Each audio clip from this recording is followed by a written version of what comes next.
All right, so let's check and see where we are as far as example number 9. So in example number 9, you were supposed to work in your groups to figure out what's happening with these two functions. So first thing up was just a review on identifying your domain, right? So the domain of f of x, because the graph goes forever to the left and forever to the right, your domain is negative infinity to positive infinity, right? On g of x, same thing. It goes forever to the left. Look at the arrows, and forever to the right. So your domain is negative infinity to positive infinity. All right. Next, it asks you for f of x equals 0. And I said, when does y equal 0? So we're looking for when does y equal 0. So looking at f of x, we have -4, 2, and it would be 15. Good job. So even though it's not on the graph, if you were to follow the linear equation all the way out, it would be at 15.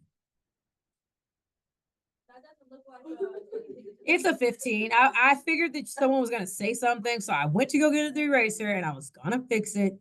Easy killers. All right, this graph would continue, and this would end up dropping. That's pretty straight, Shauna. Good job. At 15.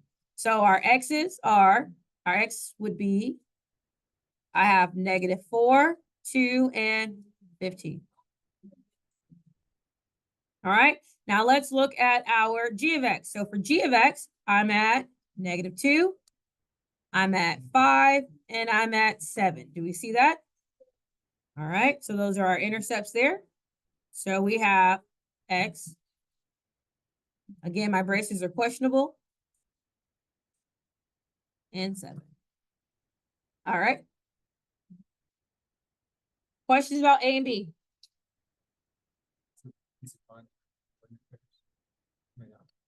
You just wrote more than me. Yeah. Because if it was to continue, it would hit 15. It's a linear. Maybe. If it's a linear equation, I expect you to be able to work with the linear equation. Now, if it was like a quadratic or something, but with a linear, I expect you to be able to work with it. All right, next on C, it asks you for the value when f of x equals g of x. And your hint was, where do they intersect, right? That was our hint that was given.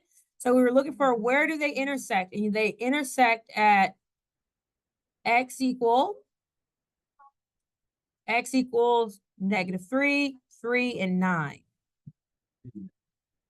Yes? These are, we have -3, we have 3, and we have 9 as our points of intersection. Yes. Okay. All right. Now it says the value of x such that f of x is greater than g of x. So I'm looking for when is f of x on top. So when I look at it, the best way to look at it is in pieces. So I'm going to look at the first interval here.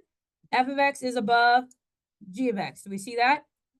So this is one of my intervals. So one interval is from -infinity up until this point of intersection, which is -3. Yeah. Then this section, g of x is now on top. So does that count? No. Third section, f of x is back on top. And that's from 2, 9. Do we see that? And then the last section, g of x is on top. That's literally what it means. When is it above or below the other function? So you should have gotten from -infinity to -3 and 3 to 9.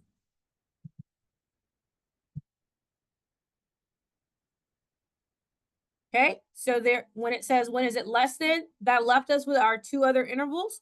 So our two intervals where it's less than is -3 to 3 and 9 to infinity.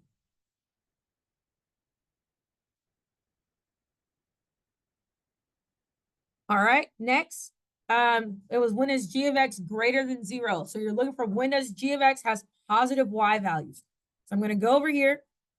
My graph is going to start getting a little weird because I'm starting having a lot of highlighters. But I'm looking for when is g of x positive. Well, is g of x positive here? No, but g of x has y, positive y values from here up until there, and from here and up until there. Yes?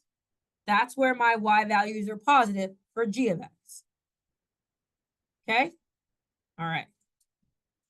So when I write it, we have that g of x is greater than 0, and it doesn't say equal to, so therefore it's going to be parentheses from here to here. On the next one, it says, when is f of x less than 0? So I'm looking for, when does f of x have negative y values? So when I look at the graph for when f of x has negative y values, this is f of x. So I'm going to follow f of x. So it has negative y values from here to here.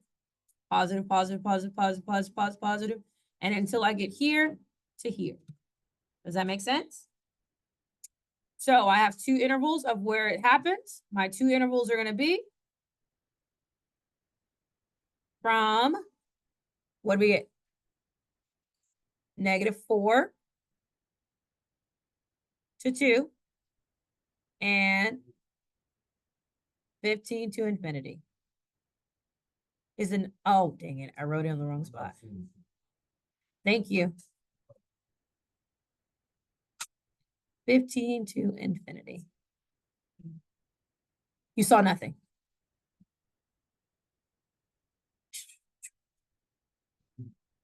Okay.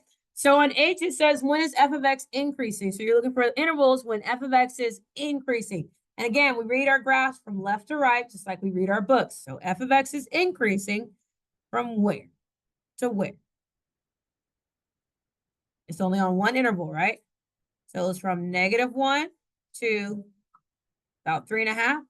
We call it that. Then it asks, where is g of x constant? So g of x has no change, horizontal line. Where does that take place? 3.5 to 6. Then it asks, when is g of x decreasing? Why is it? Remember we said increasing and decreasing, they want you to write in back brackets. 3 to 6. Intervals, depending on what you're describing. Like if it had said equal, notice the reason why we're not using any brackets here is because does it say equal to? No. But if it had said equal to, then these would have been brackets as well. It just says strictly greater than or strictly less than. All right, and then where was f of x positive? Perfect. And there we go.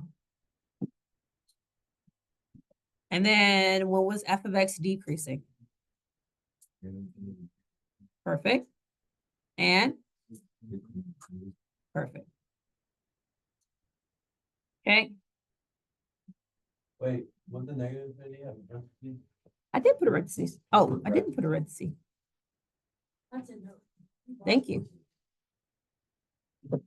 Now it's there. Don't know what you're talking about. Very obvious that it's there. All right, we have to be able to analyze graphs. All right, it's no longer just x and y intercept, but we need to be comfortable and able to analyze the graph. All right. Okay, I guess we will have to play 2 truths and a lie on Monday. Huh? Over 1.1.